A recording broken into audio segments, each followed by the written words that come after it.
Bueno, en instantes vamos a estar analizando las gestiones que está haciendo el presidente de la Nación, Alberto Fernández. Ustedes saben, estuvo en Italia, estuvo también en Alemania, en España y en el día de hoy en Francia. Prácticamente uno podría decir que en cada lugar donde estuvo, en cada país donde fue recibido, obtuvo el respaldo, en este caso, en el día de hoy, explícito totalmente, de Emmanuel Macron, el presidente francés, a propósito de lo que es el juego que tienen estos países en el marco de las definiciones que toma el Fondo Monetario Internacional. Cada uno de estos países tiene un correlato en términos de votos a la hora de decidir. Por supuesto, Estados Unidos tiene poder de veto y en líneas generales es el que termina definiendo, pero de todas maneras, bueno, Alberto Fernández ha logrado en lo que ha sido esta gira el apoyo de países que cuentan por más del 16% del total de las definiciones que tiene el Fondo Monetario Internacional. Vamos a estar analizando esto y también la visita de Martín Guzmán allí en Roma, en el Vaticano, y el encuentro con Cristalina Georgieva, la titular del Fondo Monetario. En ese sentido, me parece que son dos cuestiones centrales a la hora de definir qué va a pasar en la Argentina y en la economía, sobre todo. Lo tenemos con nosotros a Ricardo Nissen. Nissen, ¿cómo le va? Muy buenas noches. ¿Qué tal? ¿Cómo le va, Julián? Titular de la Inspección General de Justicia. Bueno, recién hacíamos un raconto de lo que es el esfuerzo del gobierno argentino, que prácticamente ha supeditado todo a lo que es esta negociación de la deuda. ¿Cómo lo está viendo? Yo lo estoy viendo bien y muy confiado también. Muy confiado, sí. ¿Le parece que el gobierno argentino va a obtener el visto bueno del Fondo Monetario Internacional y de los bonistas? ¿Son dos negociaciones en paralelo? Sí, le repito, yo soy optimista y creo que estamos en buen camino y se han iniciado caminos que yo creo que van a tener un buen fin. Nielsen, sí, ¿le puedo Fernando, hacer sí. ¿Estuvo siguiendo el caso de la empresa Vicentín y la deuda que mantiene con el la Inspección Estado? de Justicia no la sigue el caso porque la sociedad está inscripta en jurisdicción de Santa Fe. Está en Santa Ahí Fe, lo que tendría que hacer el inspector de justicia de Santa Fe es pedir los antecedentes y hacer una investigación exhaustiva sobre la composición de esa sociedad y fundamentalmente saber quiénes son los socios y quiénes fueron los responsables, quiénes fueron los directores de los que llevaron a esta situación. Porque hay como una sospecha de que hay mucho entramado societario detrás, ¿no? Sí, esa maniobra no se realiza en forma muy simple. Viene desde hace tiempo planificando una insolvencia y ahí tiene que analizarse, como tiene que ser toda autoridad de control, todas las actas, toda la historia de la sociedad, quiénes participaron en las asambleas, quiénes participaron en las reuniones de directorio, y de ahí se van a sacar las responsabilidades correspondientes, porque acá se dan las típicas acciones de responsabilidad, tanto desde fuera de la quiebra, como en caso de ir a la quiebra, las acciones concursales. O sea que siempre está la responsabilidad de los que llevaron a esa situación. Nissen, si uno tuviera que explicarle a nuestro público a qué se dedica la IGJ, la Inspección General de Justicia, en términos sumamente sencillos, ¿qué es lo que hace? La Inspección General de Justicia controla el funcionamiento y la constitución de sociedades por acción, de sociedades en general, controla también las sociedades por acciones simplificadas, las sociedades subconstituidas en el extranjero, las verdaderas y las falsas, un poco esto en broma, las sociedades de ahorro previo y las asociaciones civiles y fundaciones. No solamente el acto constitutivo, sino también el control posterior. ¿Y por qué cuando asumió usted dijo, bueno, voy a dar vuelta a la IGJ, voy a dar vuelta, entendiendo que obviamente las cosas no estaban funcionando bien? Porque en 4 años no se hizo absolutamente nada. Hay varias razones. Nosotros, la historia del control de las sociedades nace hace 160 años y se crea un cuerpo de inspectores porque las sociedades anónimas en 1892 estaban funcionando muy mal, pero realmente no funcionaban como eran instrumentos de fraude. Todo esto evolucionó durante mucho tiempo y hay dos criterios. Un criterio que es un criterio, digamos, neoliberal, o un criterio liberal, que es no controlar nada, que después que las sociedades funcionen como funcionan y el perjudicado que vaya a la justicia. Entonces que el criterio tradicional en la Argentina es hacer un control muy fuerte por parte del Estado para evitar el futuro conflicto. Si uno hace un control originario de la constitución de la sociedad o un control en el funcionamiento, se evita muchísimos problemas y se evita que la gente vaya a la justicia. Eso que ha pasado en los últimos 4 años, Irina, querías preguntar algo. Sí, le quería preguntar algo porque en su gestión anterior, también como titular de la IGJ, usted había establecido una resolución que limitaba, por ejemplo, el desembarco de las sociedades offshore acá. ¿Qué va a pasar con esto? Y si pudo hacer un diagnóstico de qué pasó con las sociedades offshore en este tiempo, ¿no? Bueno, nosotros tenemos un modelo absolutamente diferente que el que dejó el gobierno en el 2016. En el 2015, perdón, había un conjunto de resoluciones que habían puesto fin a la actividad offshore en la Argentina, que no se constituían más, no se permitían más las constituciones provenientes de paraísos fiscales, porque decía, si hay un país que no permite que una determinada sociedad actúe en su país de origen y la exporta para que vaya al exterior, nosotros no tenemos por qué recibirla en Argentina cuando su propio país la rechaza. ¿Por qué? Porque esas sociedades que llaman offshore en general, o con sociedades constituidas en guaridas o paraísos fiscales, de acuerdo a quién beneficia o a quién perjudica, son sociedades de argentinos, para trabajar en la Argentina, pero pagar impuestos y hacer una planificación muy conveniente, violando la ley argentina. No pagar impuestos, dice usted. No, entre otras muchísimas cosas, pero fundamentalmente no pagar impuestos. Y eso es lo que está contra lo que pasó. Nosotros combatimos muchísimo las offshore, en el año 2003 al 2005. Entre el 2005 y 2006 se hizo también hubo disposiciones, se prohibieron inscribirlas y esto continuó hasta el 2016 que se conservaron estas normas. En el año 2016 viene un caso paradigmático en materia de offshore que fue la aparición de los Panama Papers y en el 2017 los Paradise Papers. Nosotros habíamos tenido nuestro Waterloo con el tema de por así llamarlo de alguna manera, en materia de sociedades offshore, cuando fue el fenómeno de Cromañón, en donde el local donde funcionaba estaba a nombre de una sociedad uruguaya offshore que llamaban Safi. Ahí los argentinos la descubrimos, pero la descubrimos realmente en toda su magnitud y en todo su terrible esplendor con los Panama Papers y con los Paradise Papers. Perdón, y te termino. En el 2018, el gobierno anterior suprimió todas las prohibiciones y restricciones que la Inspección de Justicia había impuesto a las sociedades offshore para trabajar en el país. ¿Y esas restricciones van a volver? Esas restricciones. Por supuesto, es mi intención desde el primer día y lo dije desde el primer día. Yo estoy entre los que cree que un buen control estatal sobre el funcionamiento de las personas jurídicas es mucho más eficaz y hay que evitar a la gente ir a la justicia y enfermarse a raíz de pleitos interminables cuando un organismo súper especializado, como lo fue la Inspección de Justicia, puede detectar en su momento que hay una irregularidad y que no puede poner en el tráfico mercantil argentino un sujeto, como dice, un sujeto que esté violando la ley. Usted recién mencionaba los Panama Papers como el momento donde se conoció toda la actividad de estas offshore. Detrás de esos aparecieron muchos nombres vinculados a funcionarios del gobierno de Cambiemos. Muchísimos funcionarios, que solamente le costó el cargo solamente un funcionario de segunda categoría, un señor Díaz Gilligan, pero los que tenían las offshore más importantes, que era desde el presidente de la Nación hasta la mayor parte de los ministros y los jefes de gabinete, ahí no pasó absolutamente nada. ¿Se puede nada. hacer algo contra ellos ahora? Sí, se puede hacer, y se puede hacer mucho, y le voy a contar en un minuto qué es lo que voy a hacer.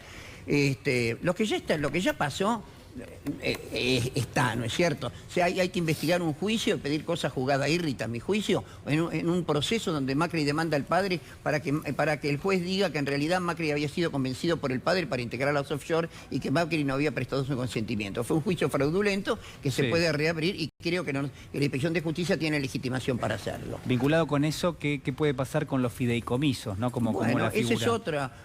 Ese es otro tema. Ustedes me hablan, si se volvería, por ejemplo, a todas las resoluciones de la Inspección de Justicia, ya estamos preparando una resolución para terminar con las sociedades offshore. Con los fideicomisos es otro negocio donde mucha gente, siempre adinerada, se oculta detrás de un esquema instrumental jurídico para evitar su propia responsabilidad. Bueno, el presidente de la Nación, el expresidente, tenía o tiene un fideicomiso ciego, Sí, ¿no? un fideicomiso absolutamente nulo, porque la ley no prevé la existencia de fideicomisos ciegos. Aparte aportó el 2% de su capital y no aportó el 100% como había prometido, nunca funcionó e hizo las inversiones más valiosas que pudo haber con ese 2%. Lo vamos a investigar también, fideicomisos, club de campo, sociedades offshore. Fíjense ustedes, les traje, no quiero agobiarlos con datos, pero en el mes de octubre del año 2018, se suprimen todas las restricciones que la inspección había impuesto a las sociedades constituidas en guaridas fiscales. O sea, sociedades de argentinos para trabajar en la Argentina pero pagar impuestos en otro lado, que son las famosas guaridas fiscales. De las 162 sociedades que se inscribieron en la Inspección de Justicia, 43 son de Delaware, por ejemplo. Esto para constituir una filial argentina. Y tratándose de sucursales de 92 y 18. Delaware es el peor paraíso fiscal que hay en el mundo.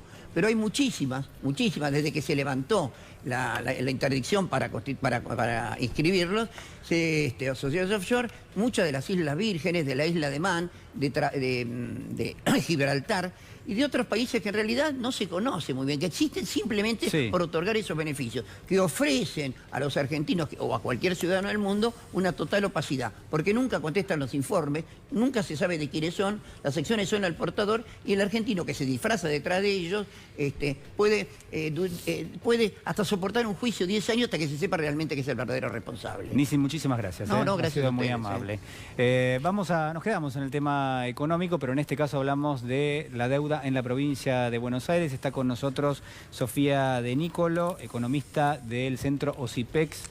¿Cómo está, Sofía? ¿Qué dice? Muy buenas noches. ¿Cómo le va? Bueno, a ver, conocíamos una información vía las redes sociales también, publicada en algunos periódicos, en algunos diarios, que lo que consignaban era que en el momento de la emisión de los bonos de la provincia de Buenos Aires, lo que había eran algunas cláusulas donde se daba por sentado, o en todo caso se advertía a los potenciales inversores, de que podía haber algún tipo de contratiempo en materia financiera. ¿Esto es así? Sí, lo que nosotros difundimos en el día de ayer y que tuvo bastante llegada y bastante revuelo en distintos medios, es un documento público que se puede acceder por internet, que es un memorándum de oferta que la gestión provincial de Vidal difunde entre posibles bonistas en el año 2017, donde se advierte ya en ese documento del año 2017, y remarco el año, por lo que vamos a discutir después. Vamos a ver si podemos ver, no sé si lo tenemos, señor director, el documento, pero mientras tanto lo vamos analizando.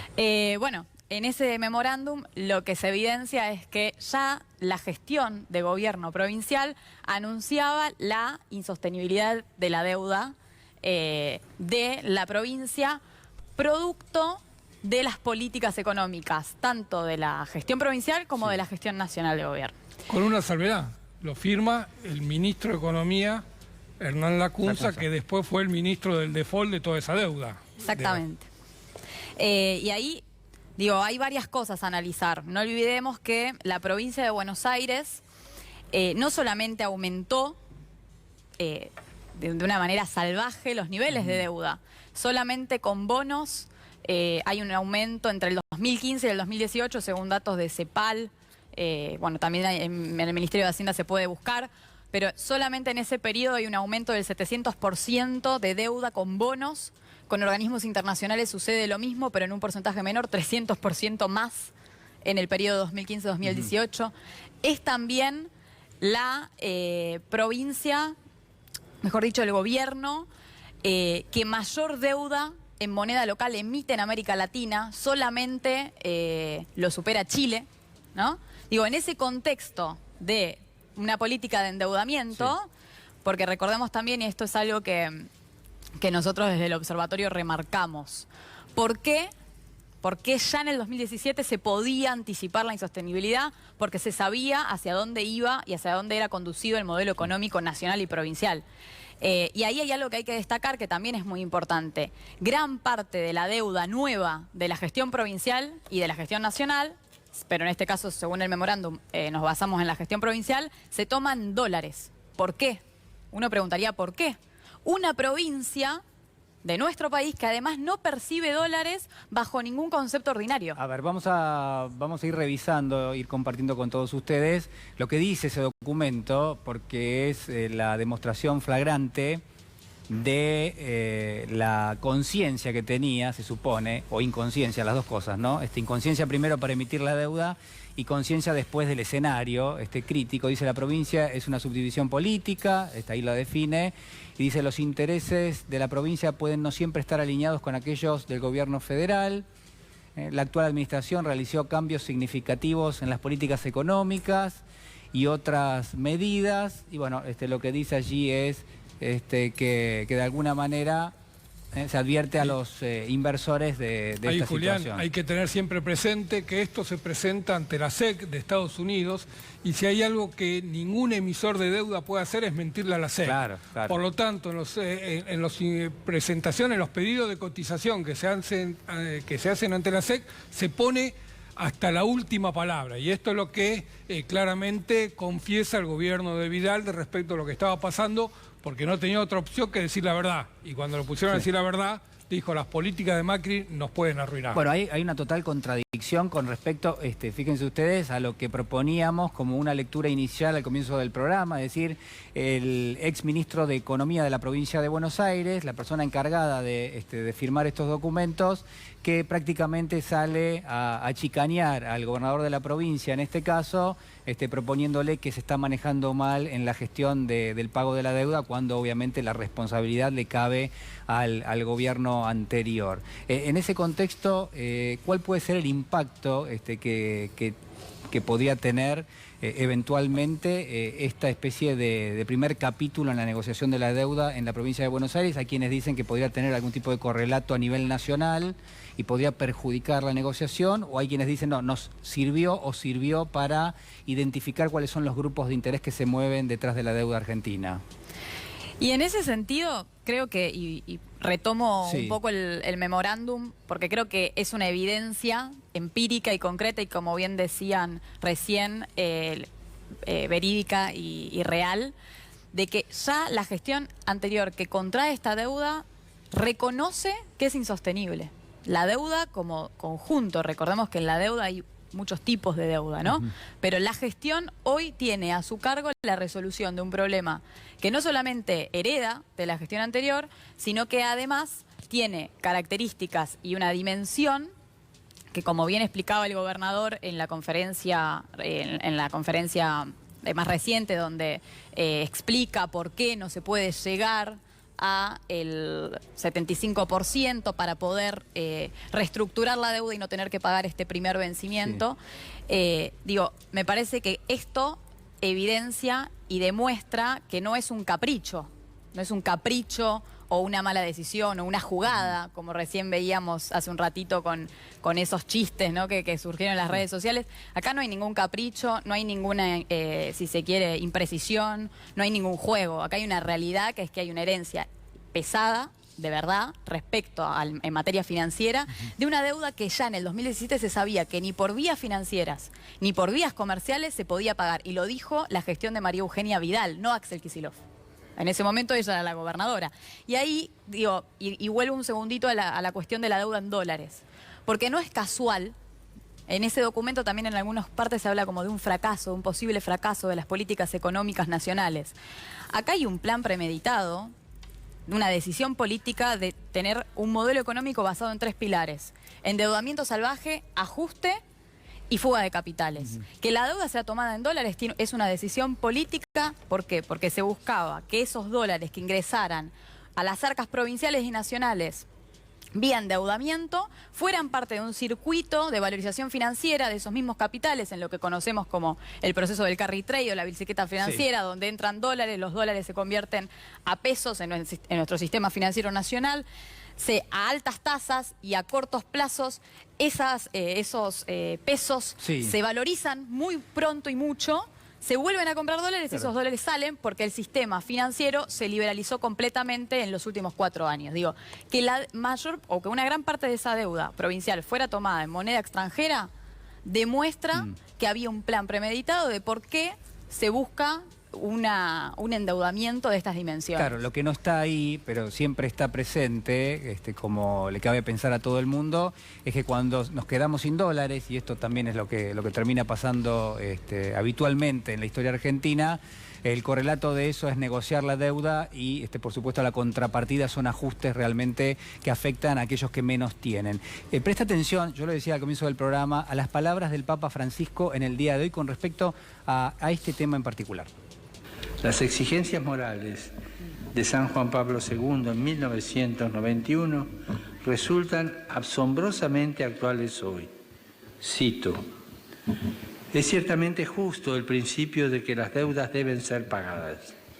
No es lícito, en cambio, exigir o pretender su pago cuando éste vendría a imponer de hecho opciones políticas tales que llevaran al hambre y a la desesperación a poblaciones enteras. No se puede pretender que las deudas contraídas sean pagadas con sacrificios insoportables. En estos casos es necesario, como por lo demás está ocurriendo en parte, encontrar modalidades de reducción, dilación o extinción de la deuda compatibles con el derecho fundamental de los pueblos a la subsistencia y al progreso.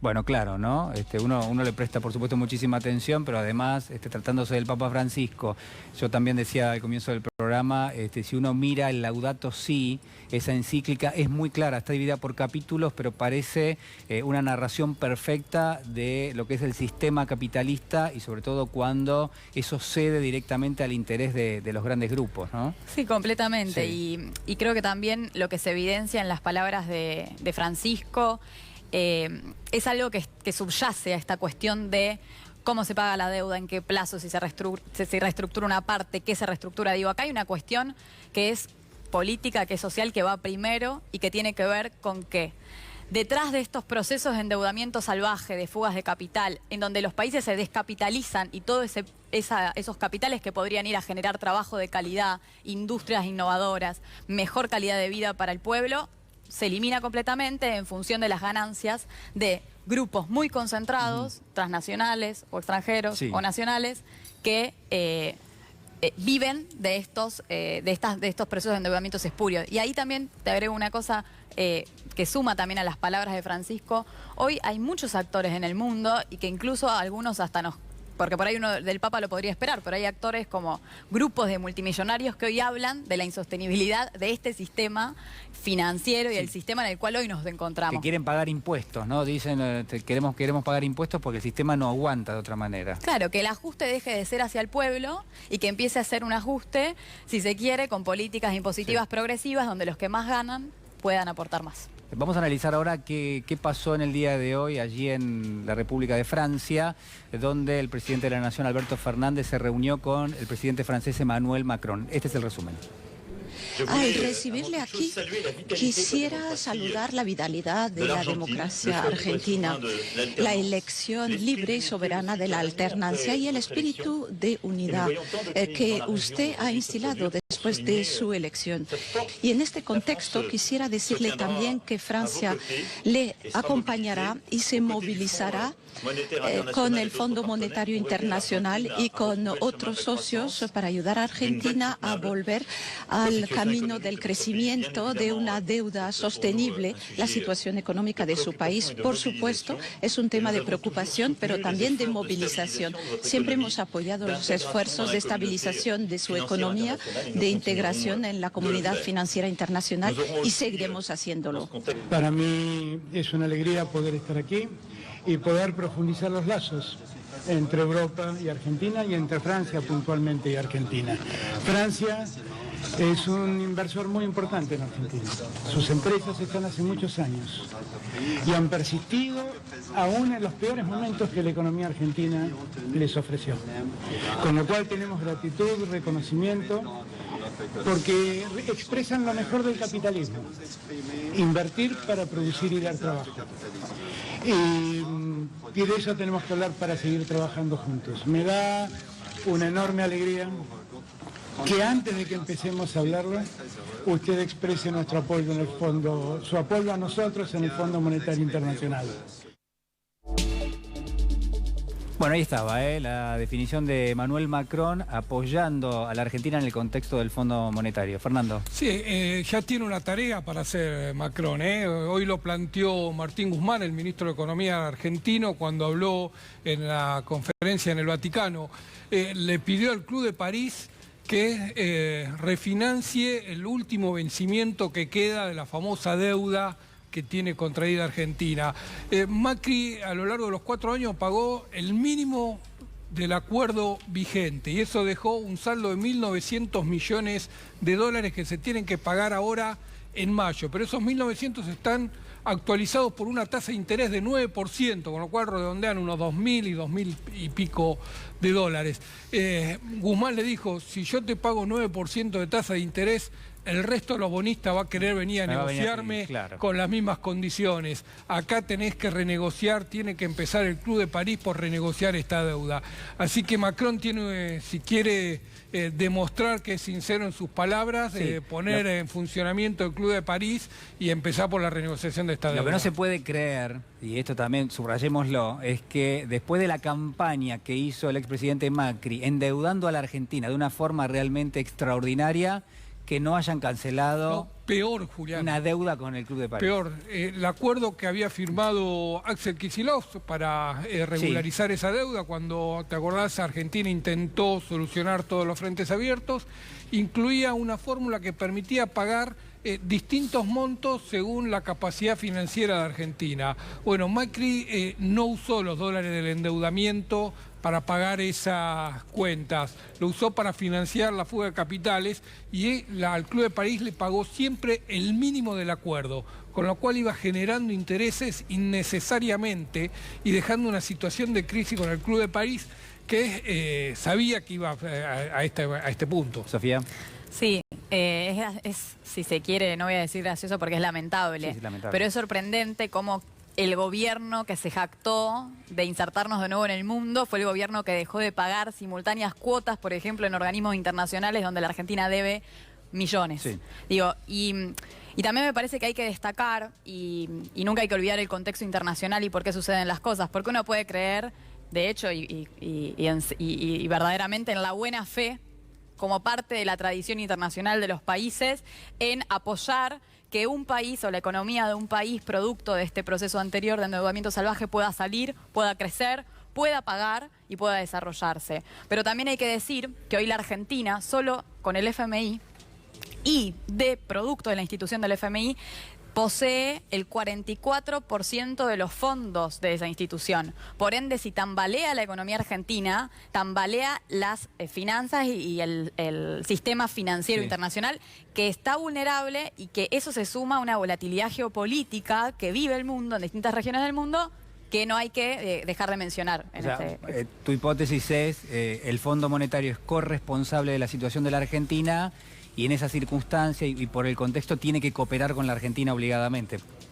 ¿Podríamos decir algo así? Y yo creo que de hecho la nueva directora Georgieva se ha demostrado muy benévola al respecto de permitir que... A propósito de eso que está diciendo, solamente, perdón por interrumpirte, no, está bien. Pero a ver, vos mencionabas a Georgieva. Escuchen lo que decía hoy, son 10 segundos nada más, pero se presenta como alguien... bueno, en principio, buena. Vamos a ver. That we are strong-minded, we are also soft-hearted. That is not your grandmother's IMF anymore. Nos vienen a hablar de que el FMI es bueno. Cuenta, estábamos todos equivocados acá. Ahora sí cambió. Ahora cambió. Sí, esta vez es en serio. Pero dice, no es el Fondo Monetario de nuestros abuelos. O sea, se va bastante lejos, te diría. Bueno. Hay que decir, de nuestros padres mínimo... o de nuestros hermanos mayores, porque la verdad que hasta hace 10, 15 años... Hasta ayer, Julián, estuvo la francesa que presidió, ay Dios... Christine Lagarde, con un discurso muy similar diciendo que ella iba a impulsar la igualdad de género desde el FMI, no hizo absolutamente nada, mantuvo las mismas políticas económicas y las mismas recomendaciones políticas de los países que llevaron a estas crisis. Aparte se ganó un premio porque la llevaron al Banco Central de Europa, ¿no? Es las que saltan hacia adelante, fugan hacia adelante. Quiere decir que la gestión en el fondo fue buena porque si no, no te promocionan, no vas a ser parte del Banco Central Europeo. Se fue antes de que estalle la crisis del fondo, se fue al Banco Central. Sofía, perdón, te había interrumpido, pero quería compartir esto del corazón blando de... Me sirve para retomar. A ver... Yo no dudo o no juzgo si es buena o no Georgieva en este caso. Sí me baso en una evidencia empírica concreta, que es que el 44% de los fondos de la gestión de Lagarde del FMI fueron a parar al stand-by con la Argentina. Es el acuerdo más grande que tiene el FMI hoy con un país en el mundo. Los que le siguen en diseños de acuerdos de stand-by son muy menores en número. Por ende, digo, acá hay una cuestión que para ellos también es urgente, que es que el 44% de su fondo está en proceso de renegociación y de reestructuración. Creo que hoy, en este momento, objetivamente, nadie puede negar que es necesario hacer una reestructuración sobre la deuda que tiene la Argentina, tanto con el fondo como con los bonistas privados. Yo creo que la parte triste de toda esta historia es que eventualmente, si todo sale bien, y claramente se están haciendo esfuerzos en este sentido, la Argentina, dentro de 3 o 4 años, empieza a pagar una deuda que se va a llevar parte de la riqueza que genera nuestro país y que tendría que ser aplicada para tener más hospitales, más rutas, para tener más escuelas. Digo, eso en el caso de que salgan bien las cosas. Bueno, siempre los gobiernos, se podría decir, peronistas, resuelven problemas de otros. Recordemos que el acuerdo o el préstamo internacional que inicia Rivadavia en el siglo XIX lo termina de saldar Perón en el siglo XX. Así el préstamo con la Baring Brothers. Exacto. No me extraña, digo, porque creo que hay que aprender de nuestra historia para evitar seguir repitiendo estas cosas y me parece también que en el proceso de ver qué pasó con esa deuda, quiénes la tomaron, cómo la tomaron, a dónde fue, vamos a encontrar los verdaderos vencedores de estos procesos y eso va a ayudar también a esclarecer en adelante cómo encarar la política financiera de nuestro país. Sofía de Nicolo, muchísimas gracias. Ha sido muy amable. Bueno, cambiamos de tema, vamos al mundo de la política, se lo decíamos en el día de ayer, ha hecho un verdadero cortocircuito la designación de Ricardo Alfonsín como embajador argentino en España. Está en nuestros estudios Ricardo Alfonsín, en instantes los vamos a estar entrevistando, pero recordemos y repasemos juntos lo que fueron algunas definiciones de quienes pertenecen a la Unión Cívica Radical y que lo quieren ver afuera prácticamente de ese partido centenario a Ricardo Alfonsín. El radicalismo no integra este gobierno. Las decisiones personales hay que preguntárselas a las personas. Y yo tengo una estima personal por él. Si me hubiera preguntado, le hubiera dicho que no, obviamente. Que no fuera. Pero no voy a dejar de opinar de Ricardito Alfonsín. Sí. Es un espanto. Un espanto. Sí. Y lo digo con absoluta sinceridad porque a Alfonsín lo agarramos todo. Yo que vengo del peronismo, pero Alfonsín son de esos próceres que uno lo abraza. Claro. Y la verdad que coincido con usted, emparentar ese apellido con un gobierno que claramente sus últimas designaciones, no pasó un programa hablando claramente de las designaciones que ha hecho, de verdad que es un espanto. Lo digo con toda sinceridad. Es cierto que Ricardito andaba buscando algo de eso. La verdad que creo que ha sido una decisión horrible que nos perjudica a todos. A todos. Debería haber tomado más conciencia que su apellido es Alfonsín, no juez. A mí no me consultó Ricardo, pero lo cierto, lo que sí sé es que se le insistió en varias oportunidades. Según cuentan algunos amigos que hablaron con él, por lo menos en 3 oportunidades, y la última fue desde Alemania el presidente. Mauricio Macri dejó un ministro del kirchnerismo. Definiciones, me avisan, estás al aire, me levanto la cabeza, estaba repasando algunas notas. Ricardo Alfonsín, ¿cómo le va? Buenas noches. A ver si lo podemos escuchar ahora. ¿Cómo le va, Julián? Ahora sí, gracias por saludar de nuevo. Al panel, buenas tardes, chicos. ¿Cómo están? Bueno, a ver, ¿le puedo decir embajador ya? Sí. Cuando salga el pliego, todavía no. Bueno, pero va a aceptar. Sí. ¿Es peronista usted? No, yo soy radical, somos anteriores al peronismo. En todo caso, los peronistas se habrán hecho radicales. ¿Pero se siente peronista en este momento o se siente radical? No, me siento radical. ¿Qué es lo que pasa? A mí me han preguntado, y no es algo que digo yo, lo han dicho intelectuales, lo han dicho analistas. Lean La Nación del año 2012, por ejemplo, 2011. Hay un artículo de Mariano Grondona allí que se refiere a esta cuestión. Mariano Grondona dice que la Argentina tiene un sistema partidario patológico. Dice que hay 2 partidos que son iguales, de centro-izquierda, Partido Popular, y que falta un partido de centro-derecha, y que hay que crearlo. Y además dice que tiene que ser creado por el PRO. Lo dice él.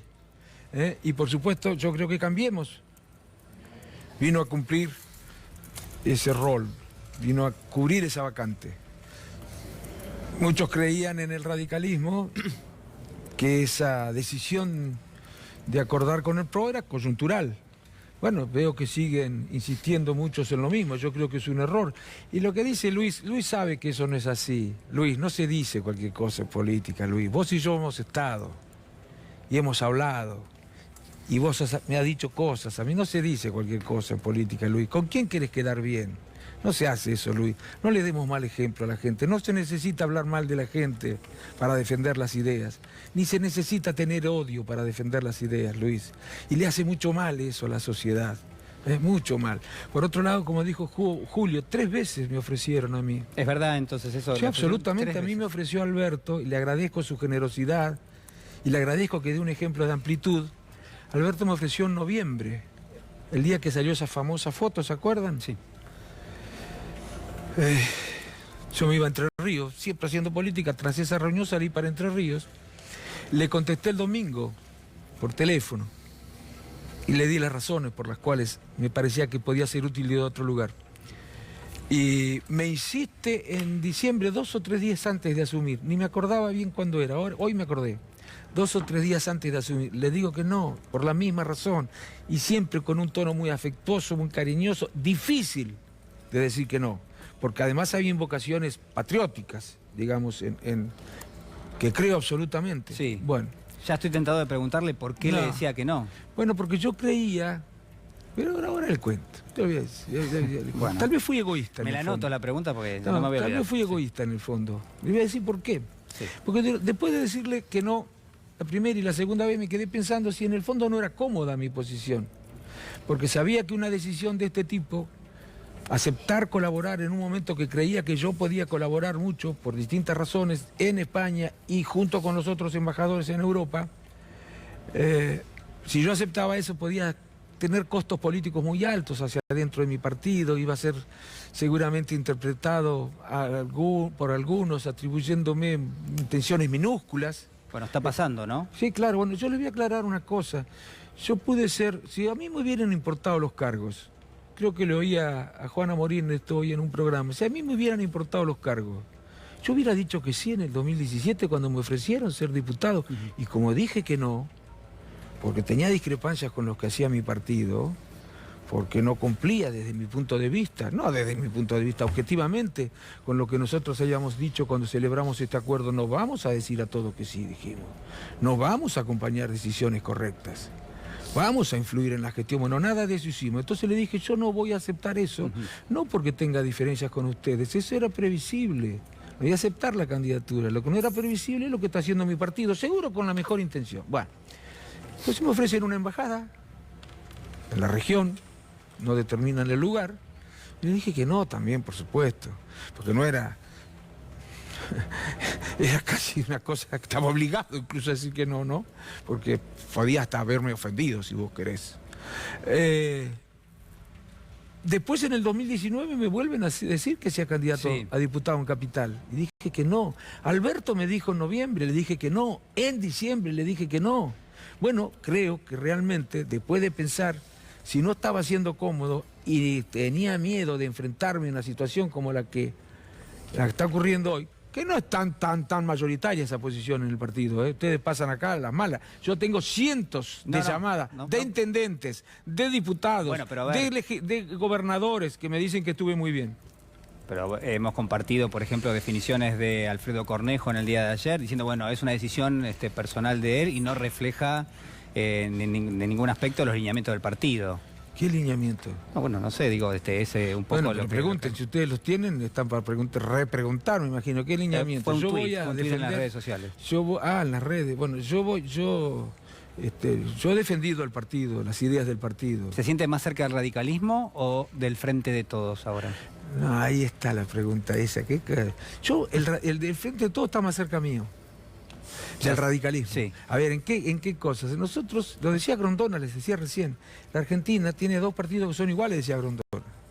No es que lo diga yo, lo decían un montón de intelectuales y de políticos. Mi padre lo decía. Nosotros nos hemos enfrentado con el peronismo porque somos partidos que disputamos por el mismo sector social. Más allá de que cada uno de los 2 partidos tuvo momentos en los que se desvió, ¿no? Bueno, eso le iba a preguntar. El radicalismo que formó parte de Cambiemos y que hoy forma parte de Juntos por el Cambio, ¿es el radicalismo al cual usted hace referencia o parece otro? No, es ese radicalismo que yo creo que va a volver a ser lo que fue, no es hoy. Hoy el partido no está defendiendo desde mi punto de vista, objetivamente. Yo fui 8 años diputado. Y sé cuáles eran nuestras posiciones respecto de muchas decisiones que se tomaron a partir de 2015. ¿Y cambiaron? Sí, absolutamente. No todas, pero muchísimas eran ¿Ustedes creen que la Unión Cívica Radical, si le hubieran preguntado a ustedes en el 2013 si se podía nombrar jueces de la Corte por decreto, lo hubiera dicho que sí? ¿Creen que sí eso? Ahora, yo a usted le oí decir que yo en los últimos 2 años me empecé a plantar con el gobierno. No, desde el 2016 lo dije ayer. Y usted sabe que no es así. No, lo entrevisté varias veces. Sí. Lo dije con conocimiento de causa. Muchas veces le pregunté, ¿usted se siente dentro del gobierno de Cambiemos? Y usted me decía, no. Pero le digo, ¿usted pertenece al radicalismo? Sí. Sí, yo no gobernaba. Hay una contradicción ahí, Ricardo. No gobernaba el radicalismo. Esto es lo que nadie se encargó de decir. Hubo algunos más papistas que el Papa que decían que gobernaba el radicalismo. No gobernó el radicalismo. No tomó ninguna de las decisiones importantes porque además creyó que eso era lo que debía hacer. Y yo estaba en desacuerdo con eso. Yo me opuse. Bueno, no quiero reivindicar esas cosas. Pero yo desde el primer día, con las tarifas, con la designación de jueces, con lo del dólar futuro, bueno, con la de las mineras, porque eran exactamente las posiciones contrarias que desde el punto de vista de la Unión Cívica Radical no era lo mejor para los argentinos. No es que no nos gustaran las medidas estéticamente, no era lo mejor para los argentinos. Tanto cuesta entender que alguien pueda tener una visión distinta acerca de lo que hay que hacer con determinado sector de la economía.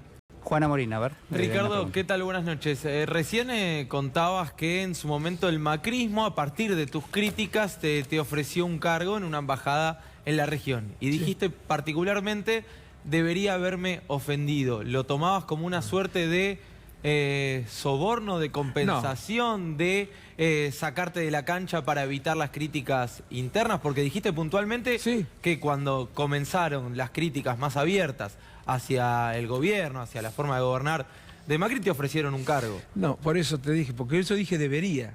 Claro. No me ofendí, ¿sabe por qué? Porque me di cuenta que no se daban cuenta de lo que estaban haciendo, sinceramente. No se daban cuenta, que no es... a ver, que hay distintas maneras de conseguir... Pero la idea de darte un cargo era esa, según entendiste vos. No, bueno, hay algunos que tienen una idea distinta de lo que es el ejercicio de la política. A mí no me interesa acceder a lugares de poder, sean en los congresos o en el Ejecutivo, si es para defender ideas que no me apasionan. No me interesa. ¿Cuesta tanto entender eso? No me interesa a mí. Si yo tengo que hacer política para defender ideas en las que no creo, me voy a mi casa. Pero uno podría pensar, Ricardo, que ese debate uno podría darlo hacia adentro del partido también. Yo lo di. Y me toca perder. ¿Qué querés que haga? Cuando uno pierde, Julián, cuando uno pierde tiene 2 posibilidades.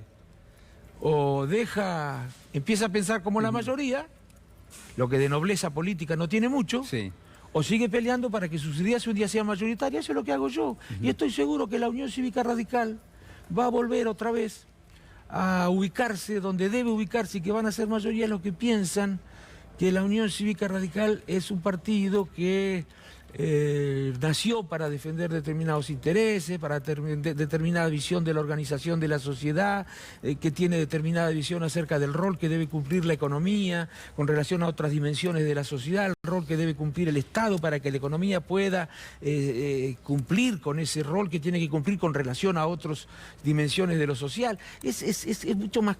Sí, yo entiendo. Usted está planteando un escenario que uno no lo ha visto desde el poder en los últimos 4 años, digamos. Fue otra la mirada que hubo. Existió la concordancia también. Existió la concordancia. Después del 30 hubo muchos radicales que tuvieron posiciones muy distintas y después vino Intransigencia y Renovación, un radicalismo distinto que dio pelea, bueno, que se diferenció de los sectores conservadores, pero ese radicalismo que existió durante la concordancia hizo que naciera el peronismo, porque nosotros dejamos caer las banderas. Bueno, pero la diferencia que tenemos con el peronismo, ¿cuál es? Tiene que ver con lo institucional, con la republicana. A ver, para nosotros, la dimensión republicana, todavía tenemos mucho para aprender, como cualquier partido, pero la dimensión republicana es una dimensión que forma parte de nuestra identidad con fuerza de convicción. Nosotros necesitamos que el peronismo, que está ya desde Antonio Cafiero, yo le reconozco a don Antonio, es un mérito extraordinario, tiene que seguir profundizando en esa dirección. Y creo que Alberto Fernández, el presidente de la República, también es un paso adelante en ese sentido. Yo siento, ahora va a preguntar Fernando Alonso, pero ¿sabe lo que siento, Ricardo? Que estoy muy de acuerdo con lo que usted está diciendo. Me gustaría creer que el radicalismo es eso que usted está planteando, pero la realidad es que cuando lo cotejamos con justamente con lo que ha pasado, el radicalismo ha acompañado otras líneas. Tiene razón usted. Su posición, yo se la reconozco, su posición no ha variado en los últimos años. Sí. Podríamos discutir... Desde el 2016, porque ya 2 veces se lo oí decir a eso y dije, Julián sabe que no es así. No, bueno, pero lo entrevisté bastante en estos últimos años. Entonces, estaría enojado porque no, hay un momento donde nos vamos a poner de acuerdo, me parece. Pero sí era, en todo caso, quizás era necesario en algún momento ser fuertemente crítico con algunas decisiones que se estaban tomando, por ejemplo, con el endeudamiento. Yo lo fui.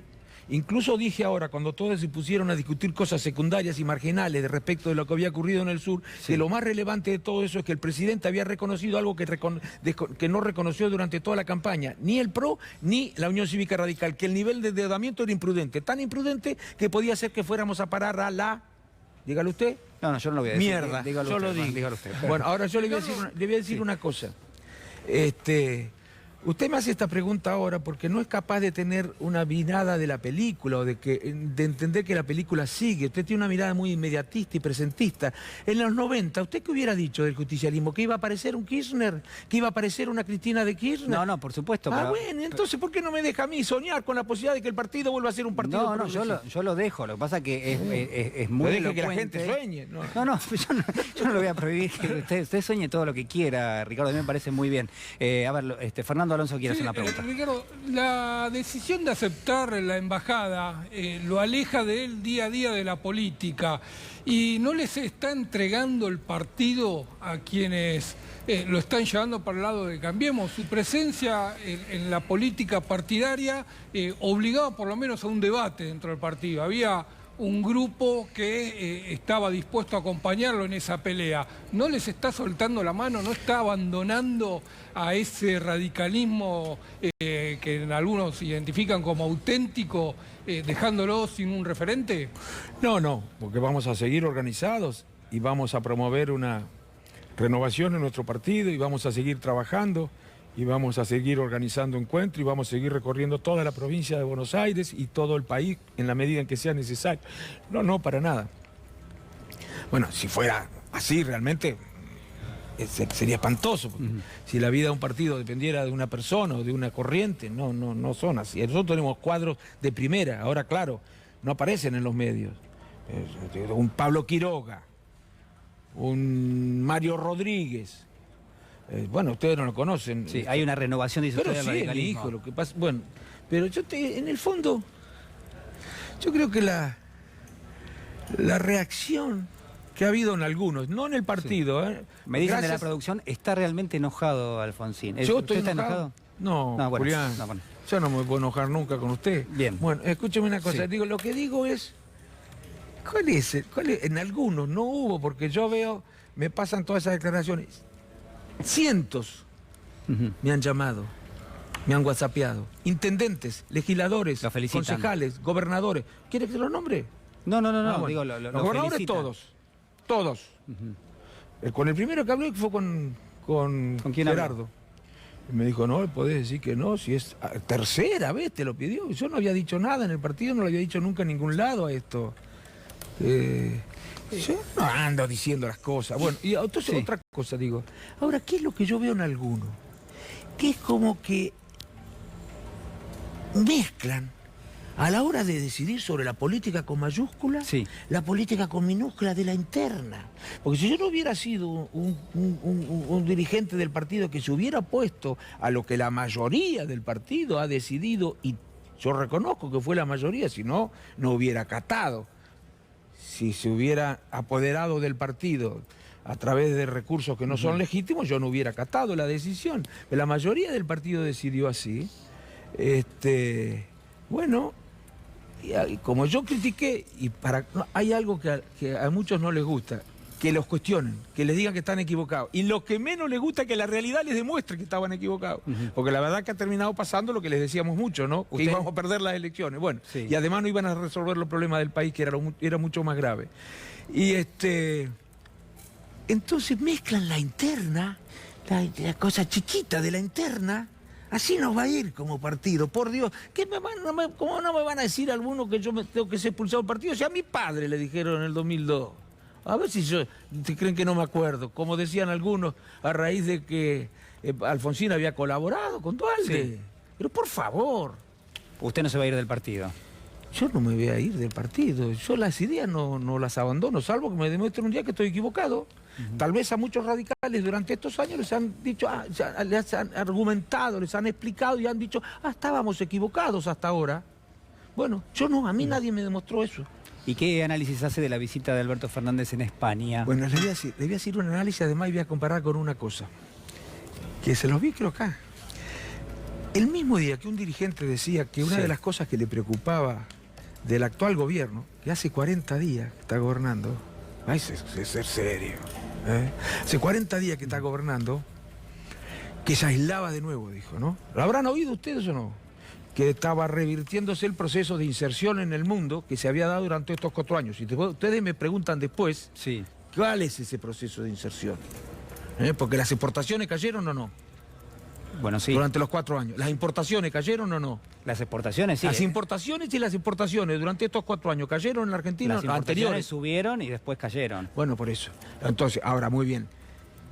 En los últimos años cayeron las exportaciones y las importaciones. Si hay un saldo positivo es porque cayeron más las importaciones que las exportaciones, pero ambas cayeron. ¿Qué inserción? ¿Vinieron inversiones? ¿De qué inserción me habla? Porque vamos a visitar países, ¿eso es insertarnos en el mundo? Bueno, me parece que eso es una parte, el primer paso para ver si podemos realmente vincularnos con el mundo. Ahora, dicen eso, ahora que estamos revirtiendo el proceso de inserción que se habría dado, justo en el momento en el que está en Israel, el presidente, con el Papa, con Macron, con Sánchez, con la Merkel. Es como si no vivieran en la Argentina, como si estuvieran en el 2015 y creyeran que pueden decir las mismas cosas que en el 2015. Yo les pido por el país, a todos, que hagamos un esfuerzo por reemplazar la grieta y por la colaboración y la cooperación. Cuando el gobierno haga cosas que merecen actitudes duras, entonces hay que tenerlas. Pero por favor, va a ser muy difícil resolver problemas graves que tenemos los argentinos. Y le pido a la sociedad que le exija a su dirigencia, que tenga actitud de cooperación, sea quien sea el que gobierna, siempre y cuando coincida con la medida. Miren, algo más. Sí, dígame. ¿Está aburrido usted? No, para nada. Algo más le voy a decir. Estuvo muy entretenida la entrevista. Le voy a decir. Muy buena, me dicen que es muy buena. Bueno, yo le voy a decir, preocúpense en un país, miren, yo leo historia también, preocúpense en un país cuando el oficialismo y la oposición y el oficialismo definen sus posiciones a partir de especulaciones electorales y no en función de lo que es mejor para el país. Nada bueno se puede esperar de eso. Yo creo que está pasando eso. Creo que incluso el presidente, y ojalá no sea simplemente al principio, envía señales procurando modificar las relaciones que han tenido hasta ahora las fuerzas políticas. Y desde la oposición se le responde demasiado duramente. No va esto, no es lo que quiere la sociedad y correligionarios. Esto no es lo que le conviene ni siquiera desde un punto de vista electoral. Ricardo Alfonsín, muchísimas gracias. No, gracias, Julián. No se van a haber enojado porque le dije No, al contrario. Mire que yo siempre lo sigo, además. Arrancamos ¿Sabés que lo sigo? Porque... Sí, por eso. Arrancamos de cero de nuevo. Gracias, Ricardo. Muchísimas gracias. Cambiamos de tema, hablamos ahora del mundo judicial. Bueno, ¿qué va a pasar con el juzgado de Claudio Bonadío? Irina Hauser. Bueno, es una pregunta que se impuso a partir de ayer con el fallecimiento de Bonadío en Comodoro Pi. Hasta ahora quien venía subrogando a Bonadío, que había pedido una licencia de 1 mes, era el juez Sebastián Casanelo. Pero hoy la Cámara Federal empezó a tener algunas deliberaciones porque parece que no lo quieren a Casanelo en el juzgado de Bonadío. Y están buscando algún argumento legal y prolijo para volver a hacer un sorteo la semana que viene. Vos te preguntarás, ¿por qué preocupa tanto el juzgado de Bonadío? Y no se sabe bien en qué condiciones está ese juzgado ni qué hay, pero sí se sabe que más allá de las partes residuales que quedaron de la causa Cuadernos y de gas natural licuado, hay 2 temas muy importantes. Uno es el famoso caso del operativo PUF. ¿Te acordás? Esta causa que se abrió usando escuchas del penal de Seiza para generar una especie de contracausa contra el expediente que tramita en Dolores, adjudicándole a algunos de los detenidos, exfuncionarios del kirchnerismo, una suerte de complot contra, entre otros, Carlos Stornelli. Y otra de las causas, ¿sabes cuál es?